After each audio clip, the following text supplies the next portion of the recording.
ஒவ்வொரு வருடத்தின் முதல் நாளன்றும் அர்ஜுன் சொல்லும் ஒரே வார்த்தை இதுதான். இந்த வருடம் கண்டிப்பாக வெற்றி பெறுவேன்.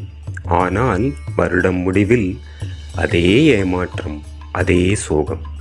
2024 முடியும் கடைசி நாளன்று அர்ஜுன் தனியாக உட்கார்ந்து யோசித்தான். நான் தோற்றதற்கு காரணம் நேரமா, அதிர்ஷ்டமில்லையா? இல்லை, என்னையே நான் மாத்திக்கல. அந்த நாளே ஒரு முடிவு எடுத்தான் அர்ஜுன்.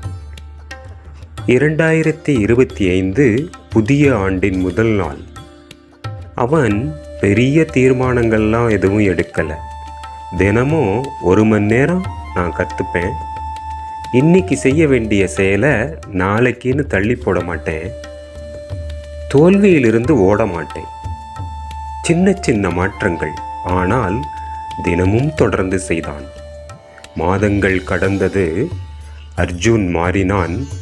அவன் சூழ்நிலை மாறலை, அவன் மனநிலைதான் மாறியது. 2025 அந்த ஆண்டின் முடிவில் அவன் சொன்ன வார்த்தை இதுதான். இந்த ஆண்டு என் வாழ்க்கையை மாற்றல, நான் தான் என் வாழ்க்கையை மாற்றினேன். இந்த புதிய ஆண்டில் பெரிய கனவுகள் வேண்டாம்.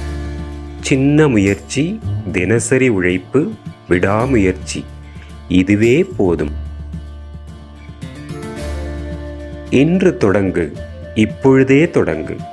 உங்கள் வெற்றி பயணம் ஆரம்பமாகட்டும். அனைவருக்கும் 2026 புத்தாண்டு நல்வாழ்த்துக்கள்.